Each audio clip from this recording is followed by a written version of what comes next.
여러분 혹시 핫땡이라는 단어를 아십니까? 핫땡. 어떤 젊은 엄마가 초등학교 다니는 아들하고 밥을 먹는데, 애야 밥 먹기 전에 하나님께 감사 기도드리고 먹어야지 그랬더니 그 아들이 핫땡 그러더니 밥을 먹더래요. 아들, 핫땡이 뭐야? 그랬더니 하나님 땡큐의 줄임말이야 그러더니, 요즘 애들은 줄이는 게 유행이야 그러더라고요. 여러분 예배당에 오늘 나오실 때 이 핫땡의 마음으로 나오셨습니까? 하나님 땡큐 하는 마음으로 나오셨나요? 저희가 이제 코로나 이전에는 잘 몰랐는데, 코로나를 경험하고 나서 이렇게 함께 모여서 예배한다는 게 얼마나 복된 일이고 감사한 일인지를 새삼 느끼게 됩니다. 집에서 소파에 앉아가지고 TV 보면서 예배하는 것보다 우리가 이렇게 함께 와서 같이 기도하고 같이 찬양 부르고, 또 우리 호산나 찬양 내가 이렇게 섬겨주고, 우리 대표 기도하는 장로님이 섬겨주고, 여러 이 섬김을 통해서 우리가 함께 할 때 이 예배의 풍성함, 예배의 감격이 있잖아요. 특별히 저희 여름에 항상 제가 여름 성경학교 열리면 그 여름 성경학교 주제에 맞춰가지고 몇 주간 하나님 말씀을 이렇게 살펴봤었거든요. 근데 지난 2년 동안 그걸 못했어요. 왜요? 안 열렸으니까. 여름 성경학교 할 수가 없어요. 야, 그러고 보니까 그냥 매년 행사처럼 그냥 하는가 보다 싶었는데, 여름 성경학교를 여는 것도 그게 얼마나 하나님의 큰 은혜예요. 하나님의 큰 섭리인 일을 사람 깨닫게 됩니다. 2년 만에 새로 이렇게 여름 성경학교를 열게 됐으니까 여러분도 관심을 좀 가져주시고, 정말 뜨거운 마음으로, 사랑의 마음으로 기도해 주시고 후원해 주시기를 다시 한번 부탁을 드립니다. 특별히 이번 여름 성경학교 때 주제가 뭐냐면요, 예배가 좋아합니다. 시작. 예배가 좋아. 뭐 우리 어른뿐만 아니라 우리 교회 학교도 지난 코로나 때문에 예배가 많이 무너져 있으니까 다시 한번 우리 아이들 마음속에 예배에 대해서 심어주려고 예배가 좋아 이런 주제를 정했어요. 첫 번째 과의 제목이 뭐냐면 두근두근 좋아요. 시작. 네. 여러분 예배하러 나오실 때에 두근두근 거리는 설렘을 가지고 나오셨습니까? 아니더라도 좀 아멘 좀 하시오. 아멘을 두 사람만 하시면 어떻게 돼? 예배하러 나오실 때에 두근두근 설렘을 가지고 나오셨습니까? 네.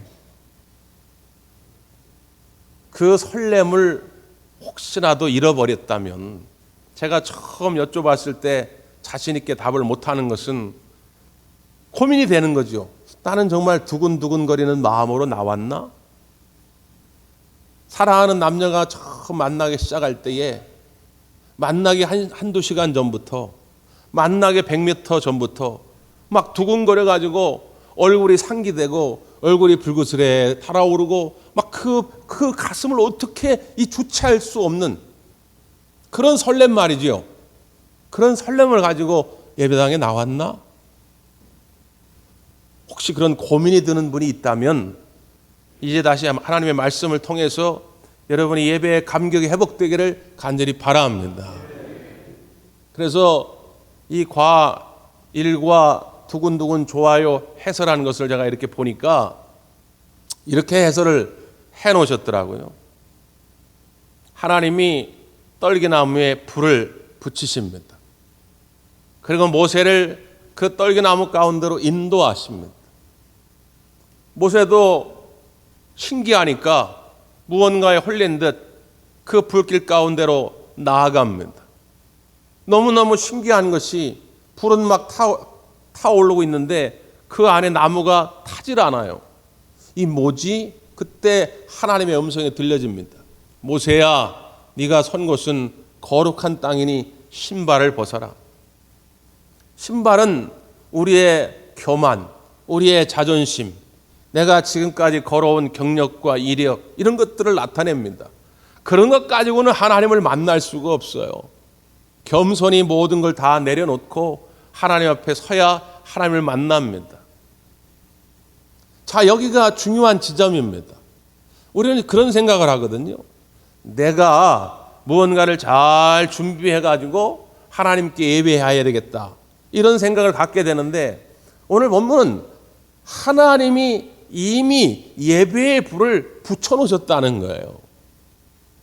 그리고 우리가 거룩해야 하나님께 나아올 수 있는데, 나는 도저히 거룩할 방법이 없는데 하나님이 이미 우리를 거룩하게 만들어 놓으셨다는 거예요. 예배의 시작은 우리로부터 출발된 것이 아니라 하나님으로부터 출발하셨다는 거예요. 자, 그럼 하나님이 아무 이유도 없이 그렇게 하셨겠는가? 하나님이 뭔가 이유가 있으니까, 목적이 있으니까 하나님이 먼저 시작하지 않으셨겠는가? 그러면 그 하나님이 예비해 놓으신 은혜, 하나님이 미리 준비해 놓으신 그 은혜를 사모하는 마음으로 주님 앞에 나오는 겁니다. 그래서 주님 앞에 올 때에 두근두근거림이 있는 거예요. 설렘이 있는 것입니다. 오늘 이 아침에도 저는 확신합니다. 하나님께서 여러분을 불러주셨고, 여러분을 그냥 부른 것이 아니라 하늘의 은혜와 하늘의 복으로 채우려고 불러주신 줄 믿습니다. 매 시간 예배에 나올 때에 그런 설렘으로 나오시라, 그 말씀이에요. 자, 조금 더 구체적으로 한번 살펴볼까요? 자, 본문에 1절, 2절 말씀입니다. 1절, 2절 시작. 모세가 그의 장이 미디안 제사장 이드로의 양떼를 치더니 그 떼를 광야 서쪽으로 인도하여 하나님의 산 호렙에 이르매, 여호와의 사자가 떨기나무 가운데로부터 나오는 불꽃 안에서 그에게 나타나시니라. 그가 보니 떨기나무에 불이 붙었으나 그 떨기나무가 사라지지 아니하는지라. 아멘. 모세가 장인의 양떼를 돌봅니다. 그 양떼를 돌보다가 옮기고 하다 보니까 하나님의 산이라는 별칭이 붙어있는 호렙산에 이르게 됩니다. 모세는 왜 여기까지 왔는지 아직 몰라요. 어차피 양들은 풀을 따라 움직이거든요. 풀을 따라 계속 움직이기 때문에 모세는 그냥 풀을 따라 왔다고 생각한 거예요. 근데 실상 모세가 호렙산까지 오기까지 하나님의 인도하심이 있었다는 사실입니다. 왜? 하나님은 이미 호렙산에서 떨기나무에 불을 붙여놓으시고 모세를 지금 기다리고 있는 거예요. 팔레스타인 지역의 기온이 많이 높기 때문에 종종 자연 발화하는 경우가 있습니다. 우리나라도 가끔 산불이 나는데 사람들이 무슨 불을 붙인 것도 아닌데 자연 발화돼 가지고 산불이 나는 경우가 종종 있어요. 근데 그렇게 자연 발화돼서 불이 붙더라도 그 안에 있는 나무는 타들어갑니다. 당연히 타들어가겠죠. 근데 오늘 이 떨기나무에 하나님이 붙여놓은 불은 꺼지지 않기 위해서 나무가 타질 않습니다. 하나님 왜 이렇게 하셨을까요? 왜 떨기나무가 사그러들지 않도록 이렇게 하셨을까요? 여기 하나님의 기다리시는 마음이 있습니다. 모세가 나올 수 있도록 모세의 주의를 끌어야 하기 때문에, 모세가 발견할 때까지 이 불이 꺼지면 안 되기 때문에 이 나무를 태우지 아니하고 불만 계속 솟구치게 하신 것이죠. 우리는 하나님을 사모하는 마음으로 예배당에 나와 있다고 생각하지만 여러분이 하나님을 찾는 그 마음보다 100배, 1000배의 마음으로 하나님은 여러분을 찾고 계셨다는 사실입니다. 여러분이 예배당에 나오기까지 우리 하나님은 절대로 불을 꺼놓지 아니하시고 사랑의 불을 붙여놓으시고 만남의 불을 붙여놓으시고 축복의 불을 붙여놓으시고 성령의 불을 붙여놓으시고 여러분을 기다리셨다는 거예요. 나는 내가 그냥 결단해서 나온 줄 알지만 내 모든 분주함을 내려놓도록 내 삶의 무질서를 질서 있게 잡아놓으시고 내 마음에 고민과 번뇌가 있었죠. 더 중요한 일이 있는데, 더 급한 일이 있는데, 돈 벌러 가야 하는데, 먹고 살 문제도 있는데, 여러 가지 고민과 번뇌가 있지만 하나님은 그 마음을 정돈시켜가지고 이 자리까지 인도해 주셨다는 것입니다. 이게 우리 하나님 아버지의 마음이에요. 그리고 그 떨기나무 가운데 나와가지고 미리 준비하신 하나님의 은혜를 경험한 모세를 통해서 이제는 민족을 구원해 나가는, 민족을 출애굽시키는 위대한 지도자의 사명을 맡기게 되는 것입니다. 그러니까 이 미리 준비하시는 하나님의 은혜를 경험할 때 우리는 놀라운 하나님의 권능을 힘입게 됩니다. 내가 미처 나도 알지 못했던 능력을 경험하게 돼요. 창세기 22장에 보면 아브라함이 아들 이삭을 하나님께 제물로 바치려고 모리아 산으로 올라가는 장면이 나옵니다.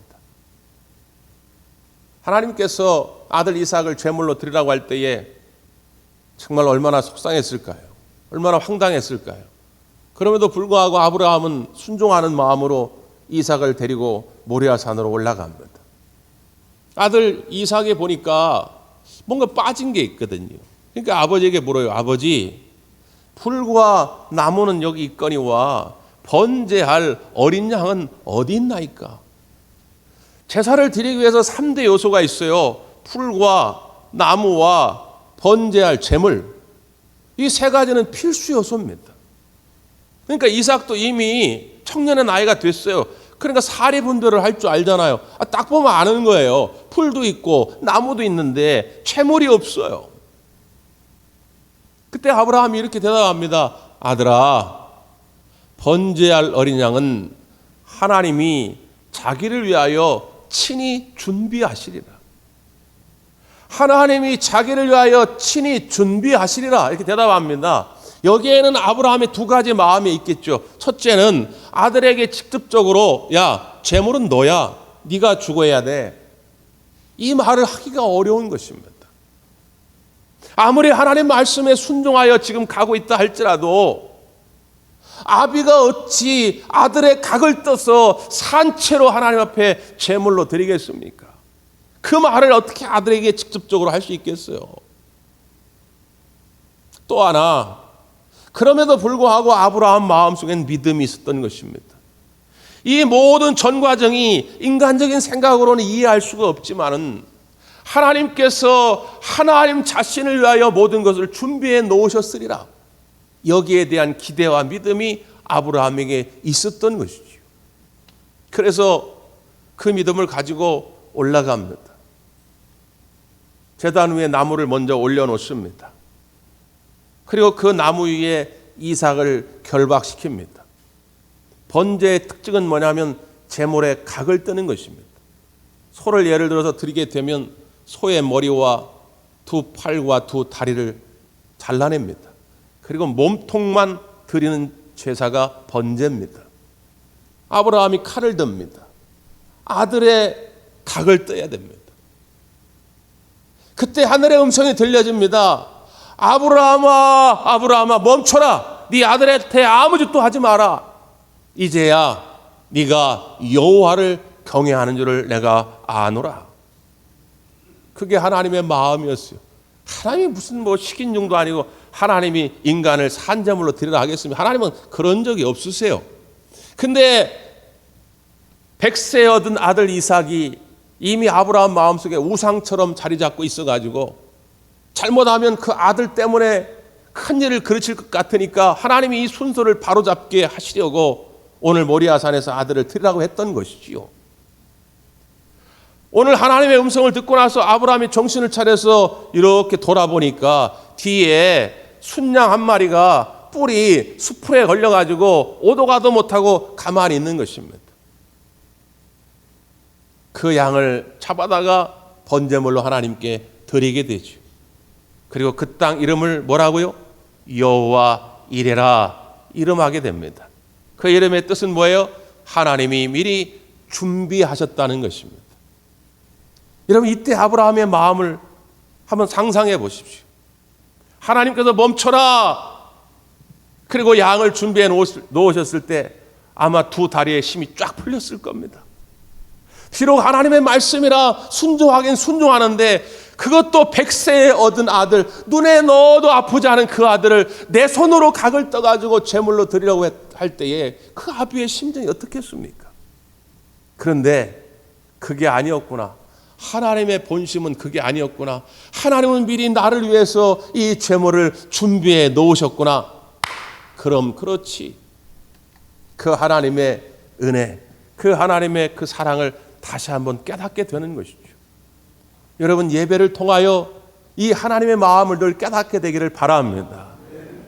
세상에서 이런저런 고민과 갈등을 가지고 나왔을지라도 예배를 경험하게 되면 그럼 그렇지. 하나님은 전능하신 분이었지. 그럼 그렇지. 하나님은 나를 위하여 미리 하늘의 신령한 은혜와 복을 준비해 놓으신 분이었지. 그럼 그렇지. 하나님은 나의 형편을 아시고 맞춤형으로 나를 위하여 예비해 놓으신 분이지. 이걸 깨닫는 시간이 바로 이 예배의 시간입니다. 항상 하나님은 그렇게 준비해 놓고 계신 분이니까 여러분 기대하는 마음으로 나오시기를 바랍니다. 하나님이 왜 모세를 지금 이 시간 부르셨을까요? 하나님이 모세를 부르실 때에 이런 말씀을 합니다. 7절에 보면 여호와께서 이르시되 내가 애굽에 있는 내 백성의 고통을 분명히 보고 그들이 그들의 감독자로 말미암아 부르짐을 듣고 그 근심을 알고 그랬습니다. 모세는 이스라엘 백성들은 430년 동안 애굽에 종살이를 하면서 자신들의 고통을 하나님이 모르는 줄 알았어요. 아무리 아우성 쳐도 하나님이 안 듣는 줄 알았어요. 근데 그게 아니었다는 거예요. 내가 그 고통을 보았고 부르짐을 들었고 너희의 근심을 내가 아노라 말씀하는 것입니다. 우리는 흔히 그렇게 생각할 수 있어요. 일주일 동안 뭐 힘들었는데 이번 주에 교회 가면 그냥 실컷 하나님 앞에 부르짖어야지. 야, 일주일 동안 너무 외롭고 답답했는데 주일날 예배당에 가가지고 하나님 주시는 따뜻한 사랑으로 다시금 회복돼야지. 뭐 이런 생각을 할 수 있잖아요. 근데 여러분, 오늘 성경은 뭘 말해주는 거냐? 여러분이 예배하러 나와 하나님 앞에 아뢰기도 전에 하나님은 여러분의 고통을 보았고 여러분의 부르짖음을 이미 들었고 여러분의 염려와 근심을 알고 계시다는 겁니다. 그걸 알고 이미 여러분을 부르셨다는 거예요. 그러니까 맞춤형으로 준비해 놓으셨다는 것입니다. 이 여호와 이레의 가장 큰, 가장 뜨거운 그 사건을 경험하는 자리가 어디냐면 십자가의 자리입니다. 십자가. 여러분, 옛날 구약 시대에는 하나님께 제사를 드리려면 일일이 제물을 가지고 나와야 돼요. 매번 제물을 가지고 나와야 됩니다. 근데 하루에도 예를 들어서 죄를 우리가 수십 번도 짓잖아요. 그럼 수십 마리를 매번 가지고 나와야 돼요. 이게 여러분 얼마나 번거로운 일입니까? 그러니까 말라기에서 보듯이 나중에는 이게 그냥 다 형식화됩니다. 마음 중심이 없어요. 그냥 대충 때우는 거예요. 근데 우리 예수님께서 오셔가지고 이미 제물이 되어 주신 거예요. 우리가 예배당에 나올 때 제사함 받기 위하여 이제는 제물을 준비할 필요가 없는 거예요. 미리 저 십자가에서 화목 제물이 되어 주시고 희생 제물이 되어 주셔가지고 이제는 우리가 주님 앞에 나와 믿음으로 저 십자가의 은혜를 받아들이기만 하면 우리 모두가 다 제사함의 은혜를 경험할 줄 믿습니다.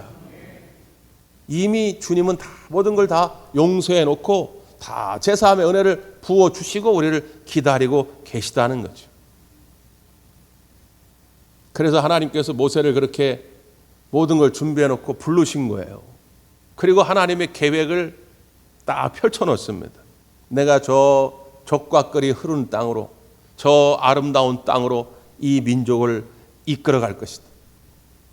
그러면서 모세에게 이런 사명을 줍니다. 자, 성경을 다시 한번 읽지요. 9절 10절입니다. 9절 10절 시작. 이제 가라. 이스라엘 자손의 부르짖음이 내게 달하고 애굽 사람이 그들을 괴롭히는 학대도 내가 보았으니 이제 내가 너를 바로에게 보내어 너에게 내 백성 이스라엘 자손을 애굽에서 인도하여 내게 하리라. 아멘. 이제 가라. 모세에게 그러는 거예요. 이제는 가라. 내 계획 이래 내가 이 이스라엘 백성 전체를 그냥 애굽에서 다 들어가지고는 저 적과거리 흐르는 땅으로 인도할 건데 이제는 네가 가가지고 그 백성을 이끌어가는 지도자가 되라는 것입니다. 모세가 자기를 돌아볼 때 이게 도저히 가능한 일인가? 아니 내가 어떻게 지도자가 되어서 이 백성을 이끌어갈 것인가? 너무 답답한 것이죠. 여러분 똑같습니다. 지금 이 시간에 여러분을 불러 주셔가지고 이 예배를 통하여 하나님 만나 주시고 하나님의 능력을 여러분에게 덧입혀 주시는 것은 이제는 가라는 거예요. 여러분이 가서 축복의 통로가 되라는 것입니다. 가정에 가서 여러분 때문에 가정이 복을 받게 하고, 일터에 가서 여러분 때문에 일터가 복을 받게 하고, 여러분이 복음의 다리가 되어서 천하 만민의 모든 영혼들이 여러분을 통해 구원함을 받도록 하라는 거예요. 근데 가만히 나를 돌이켜보니까 나는 그럴 만한 재주도 능력도 없거든요. 우리가 왜 그런 고민을 할까요? 왜 그런 갈등을 할까요? 이미 주일마다 예배마다 하나님의 은혜와 능력은 내게 임하는데 왜 나는 자꾸 그 하나님의 부르심 앞에 자꾸 거절을 할까요? 여기에 우리들의 착각이 있기 때문입니다. 우리가 흔히 지도자라고 하면 자꾸 권위주의 시대의 지배자를 연상하잖아요. 그러니까 뭔가 남들보다는 있어야 돼요. 뭐 돈이 많든지 뭐 좋은 대학을 나와가지고 뭔가 똑똑하든지 뭔가 사회적 지위가 좀 남들보다 높든지 그래야 내가 사람들을 확 이끌고 갈 것이다. 이런 생각을 하고 있어요. 이건 매우 세상적인 겁니다. 전혀 성경적이지 않거든요. 근데 그런 생각이 아주 팽배해요. 우리 머릿속에. 근데 성경은 우리에게 뭐라고 말하냐? 그것으로 하라는 게 아닙니다. 그런 지배자가 되라는 게 아니에요. 오늘 하나님이 주신 은혜와 사랑을 가지고 섬김의 마음을 가지고 나아가 지도자가 되라는 거예요. 섬김의 지도자는요, 못 배워도 할 수 있습니다. 섬김의 지도자는요, 돈이 없어도 할 수 있어요. 섬김의 지도자는 재주와 실력이 없어도 얼마든지 할 수 있다는 것입니다. 헤르만 헤세가 지은 책 가운데 동방술래라는 제목의 책이 있어요. 거기에 레오라고 하는 주인공이 나옵니다. 레오가 이제 성지 순례단에 참여하게 돼가지고 그 순례단에 굳은 일을 다 해요. 밥을 짓고 빨래를 하고 또 밤에는 순례단이 지치면은 막 노래도 불러주고 춤도 춰주고 그래서 막 활기를 돋구고 그래서 이 순례단은 항상 기쁨이 넘쳐요. 항상 생기가 넘칩니다. 근데 어느 날 이 레오가 사라진 겁니다. 아무 얘기도 없이 그냥 사라져 버렸어요. 근데 그때부터 그 순례단 안에 문제가 생기기 시작합니다. 서로에게 무거운 짐을 떠넘기기 시작합니다. 일이 자꾸 안 되면은 서로에게 책임을 떠넘기기 시작합니다. 서로 비판하기를 시작합니다. 결국에는 그 순례단이 깨져요.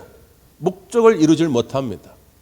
그제서야 사람들이 깨닫습니다. 아, 이전에 레오가 있을 때는 안 그랬는데 레오가 사라진 다음에 우리가 이렇게 되었구나. 옛날에는 레오가 그냥 우리들의 종인 줄 알았는데 알고 봤더니 레오야말로 우리 공동체의 진정한 지도자였다. 이제라도 우리가 다시 레오를 찾아보자. 그래서 수소문을 해가지고 레오를 찾게 됩니다. 알고 봤더니 그 레오가 누구였느냐? 그 순례단이 몸담고 있던 교단의 총책임자였습니다. 여러분, 우리가 가정에서 여러 가지 굳은 일들을 때로는 합니다. 나도 자존심이 있고 나도 성질 있고 나도 하고 싶은 말이 있지만 그걸 참아내면서 사랑으로 섬깁니다. 그런데 때로 가족들이 몰라줄 때가 많습니다. 교회에서도 똑같습니다. 남들이 하기 싫어하는 굳은 일들 땀 흘려가면 이 더운 여름에 나와서 봉사하고 섬깁니다. 사람들이 몰라줄 때가 있습니다. 그런데 여러분, 우리의 교회가, 우리의 가정이 왜 복을 받느냐? 그 사람들 때문에 복을 받는 거예요. 그 사람들 때문에 부흥에 가는 겁니다. 그 사람들 때문에 번성에 가는 것입니다. 하나님은 그러한 삶을 살게 하시려고 우리를 부르신 거예요. 그런데 모세도 우리도 고민이 되죠. 내가 가가지고 좀 멋들어지게 사람들을 확 통솔해가지고 끌고 가고 싶은데 그런 능력이 없는데 어떻게 하면 할 수 있지?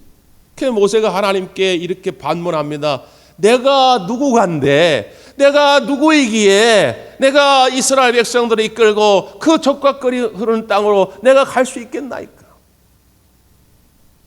그러니까 하나님이 이렇게 응답하시죠. 12절입니다.